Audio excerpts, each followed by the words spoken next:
Hello students. स्वागत है आप सबका आपके चैनल द फार्मा स्कॉलर में। आज हम हमारे टॉपिक टिश्यू पे हम बात कर रहे थे, जिसका पार्ट 1 मैंने अपलोड कर दिया था, पार्ट 2 रिमेनिंग था। पार्ट 1 में हमने डिस्कस किया था कनेक्टिव टिश्यू के बारे में, एपिथेलियल टिश्यू के बारे में, उन क्या क्या फंक्शन होते हैं, कितने टाइप्स के होते हैं, कितने क्या क्या उनकी लोकेशन होती है। पार्ट 2 में हम डिस्कस करेंगे मस्कुलर टिश्यू के बारे में एंड नर्वस टिश्यू के बारे में।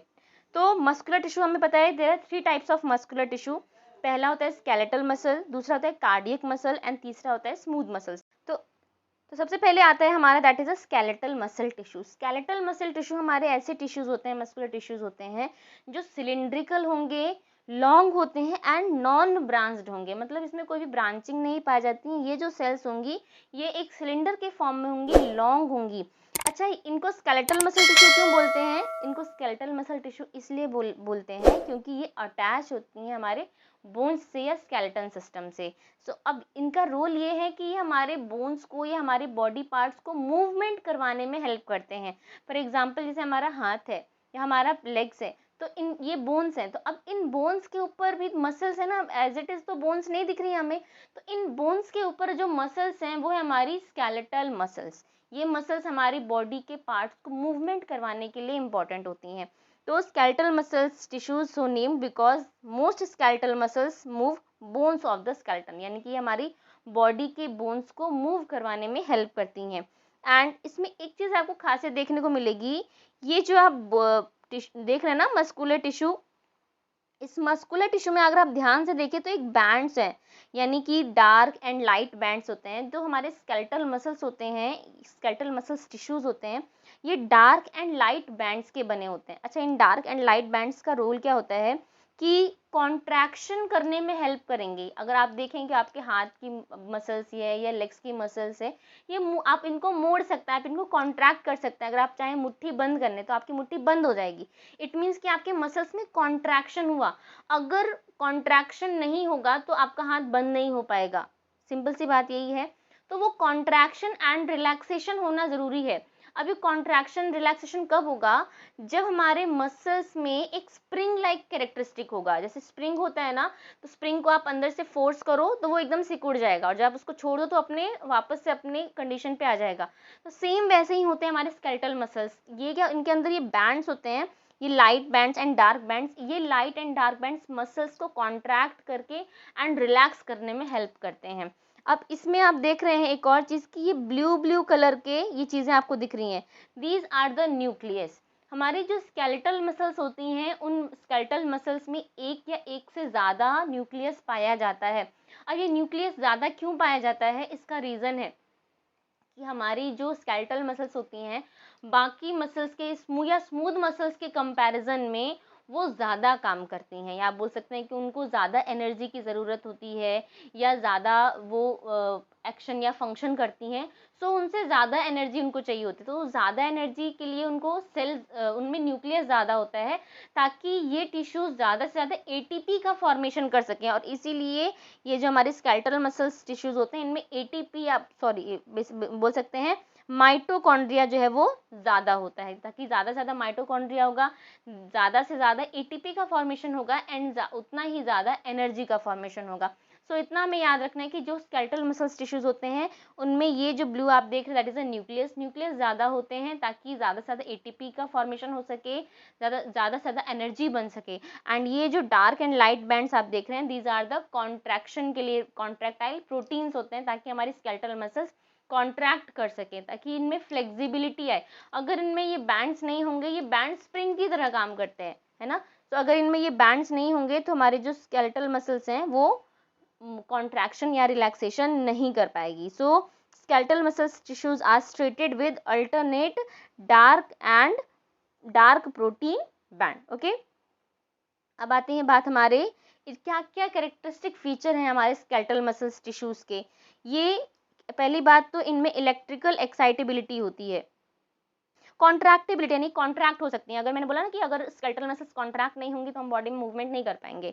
एक्सटेंसिबिलिटी, ये एक्सटेंड भी हो सकती हैं, ठीक है ना। अब मान लीजिए कि कोई हाथ खींच रहा है तो ये मसल्स एक्सटेंड हो सकती हैं। फिर आता है हमारा इलास्टिसिटी, इलास्टिक होती हैं जिसकी वजह से फ्लेक्सिबिलिटी आती है, राइट।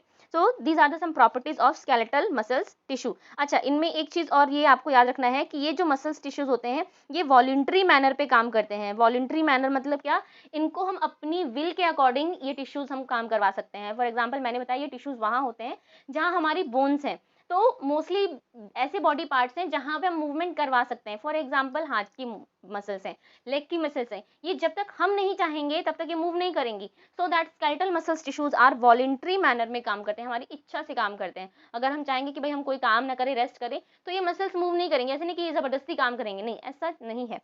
लोकेशन की बात करें तो कहाँ कहाँ पाई जाती है, जैसे मैंने बताया कि ये muscles that attach to the bones, bone से अटैच होती हैं, तो जहां पे हमारे बोन्स होंगी वहां पे ये मसल्स पाई जाती हैं, ठीक है ना।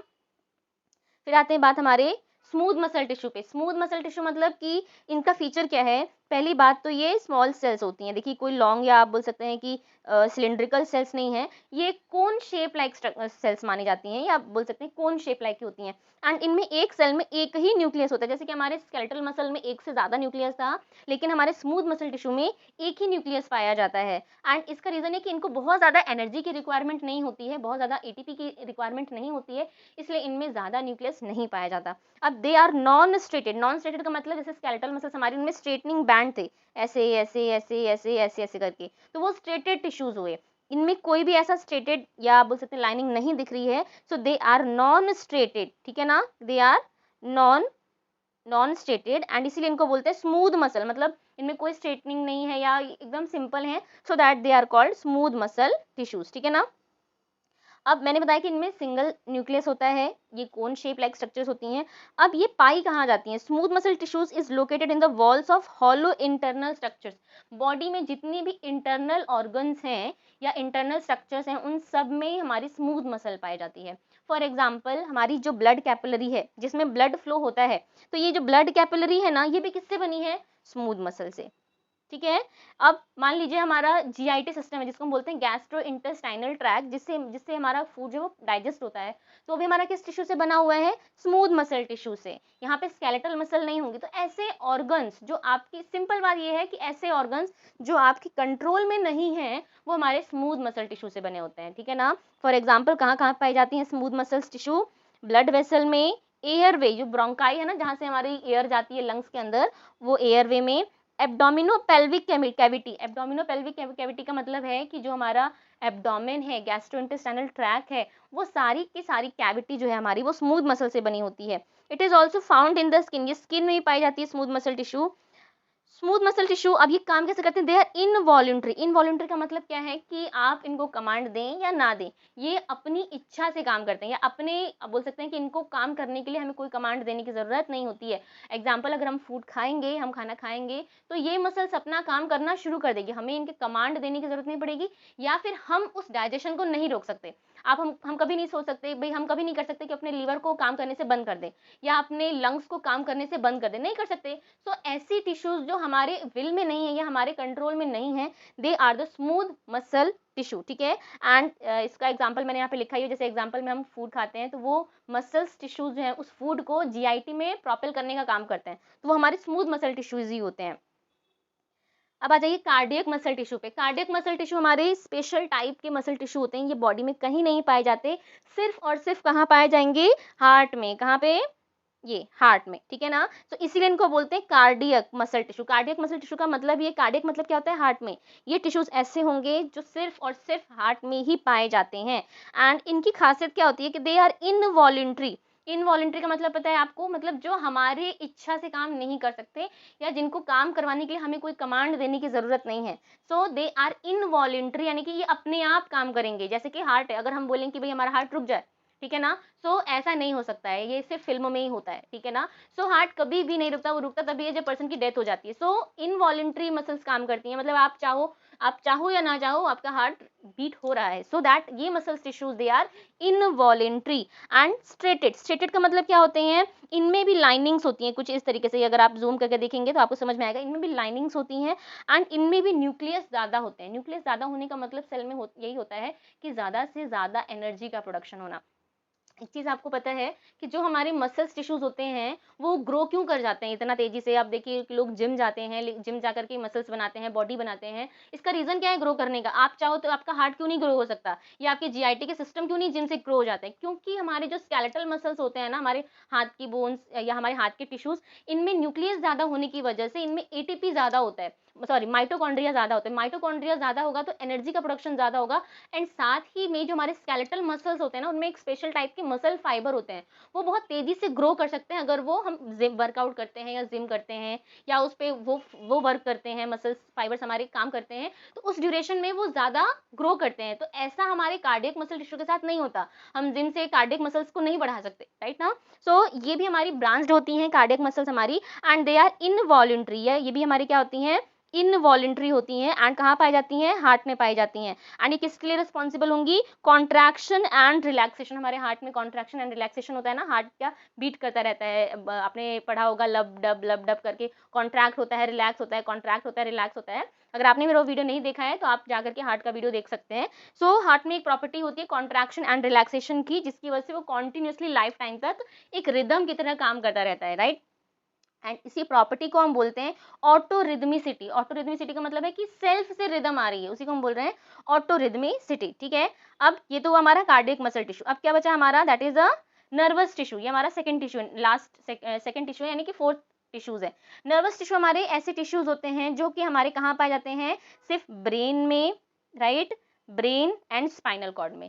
अब ये ऐसे टिश्यूज हैं, ये बने होते हैं न्यूरॉन से, है ना, जैसे सेल से मिलकर बनता है टिश्यू, ठीक है ना। तो सेम वैसे नर्वस टिश्यू मिलकर के बनते हैं, किससे, नर्व से, किससे, नर्व, ये नर्व से, ठीक है ना। सो ये नर्व से मिलकर के, ढेर सारी नर्व्स मिलकर के क्या बनाएंगी, नर्व्स टिश्यूज। एंड ये नर्व्स कहाँ पाई जाएंगी, ब्रेन में and spinal cord. Spinal cord पता है ना आप लोगों को, जो ब्रेन के पास के पीछे जो नीचे रीढ़ की हड्डी होती है ना, इस रीढ़ की हड्डी में एक धागे जैसी संरचना होती है, उसी को हम बोलते हैं स्पाइनल कॉर्ड, ठीक है ना। तो ये ब्रेन एंड स्पाइनल कॉर्ड में हमारी स्पेशल टाइप की टिश्यूज पाए जाते हैं, जिनको हम नर्व टिश्यू बोलते हैं एंड नर्वस टिश्यू बोलते हैं, right.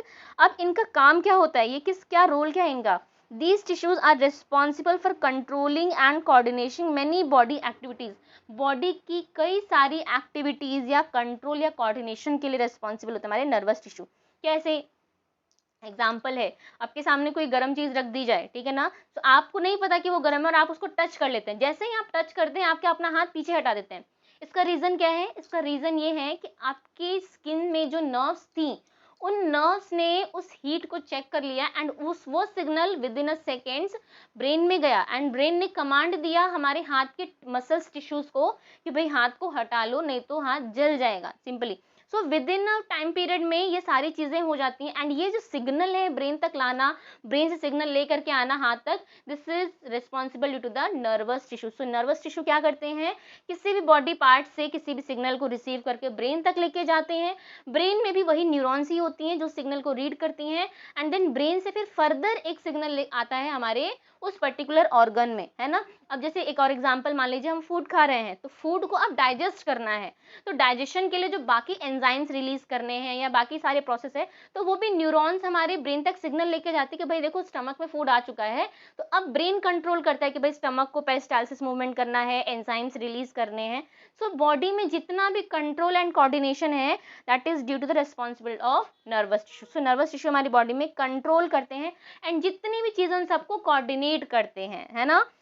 It stimulates muscle contraction, क्या क्या चीजें कर सकते हैं, मैंने एक शॉर्ट में लिखा है, क्रिएट अवेयरनेस ऑफ एनवायरनमेंट, मतलब कई सारी जितनी भी बॉडी में चीज, अगर हमारी बॉडी से नर्वस सिस्टम को हटा दिया जाए, है ना, तो हमारी बॉडी का कोई भी पार्ट काम करना बंद कर देगा। है, आपने कोमा का नाम सुना है, कोमा में क्या होता है बेसिकली कि जो सेंट्रल नर्वस सिस्टम है ना हमारा, उसकी न्यूरॉन्स जो है वो इनएक्टिव हो जाती हैं, वो काम करना एक पर्टिकुलर पीरियड ऑफ टाइम तक काम करना बंद कर देती हैं। तो अब हमारे सेंट्रल नर्वस सिस्टम की जो ब्रेन की जो न्यूरॉन्स है, जब वो काम करना बंद कर दे रही हैं, तो पूरी बॉडी का जो फंक्शन है ना वो काफी स्टॉप हो जाता है। सो दैट पर्सन कोमा में चला जाता है, क्योंकि जब न्यूरॉन्स ही डेड हैं तो बॉडी पार्ट बाकी काम कैसे करेगा।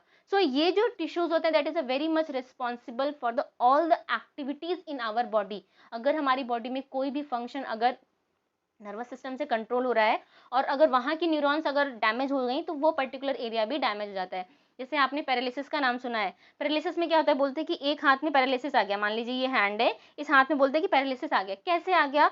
क्योंकि इस हैंड की जो न्यूरॉन्स है ना, वो न्यूरॉन्स किसी रीजन से डैमेज हो गई हैं।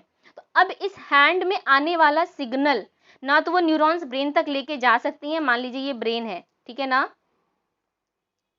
ये ब्रेन है, तो अब ना तो ये इस हैंड का सिग्नल इस ब्रेन में जा सकता है, ना ब्रेन से फिर फर्दर वो सिग्नल हमारे हैंड में आ सकता है।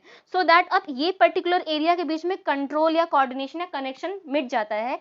सो ये पर्टिकुलर ऑर्गन जो है वो काम करना बंद कर देता है। सो आप समझ रहे हैं कि एक न्यूरॉन्स अगर वहाँ पे डैमेज हो जाए तो वो पर्टिकुलर एरिया काम करना पूरा बंद कर देता है। इसीलिए these neurons are responsible for the control and coordination of many body activities. हमारी बॉडी में नर्वस टिश्यू को आप बोल सकते हैं हमारी बॉडी में नर्वस टिश्यू अगर ना हो तो हम कुछ नहीं कर सकते, राइट ना।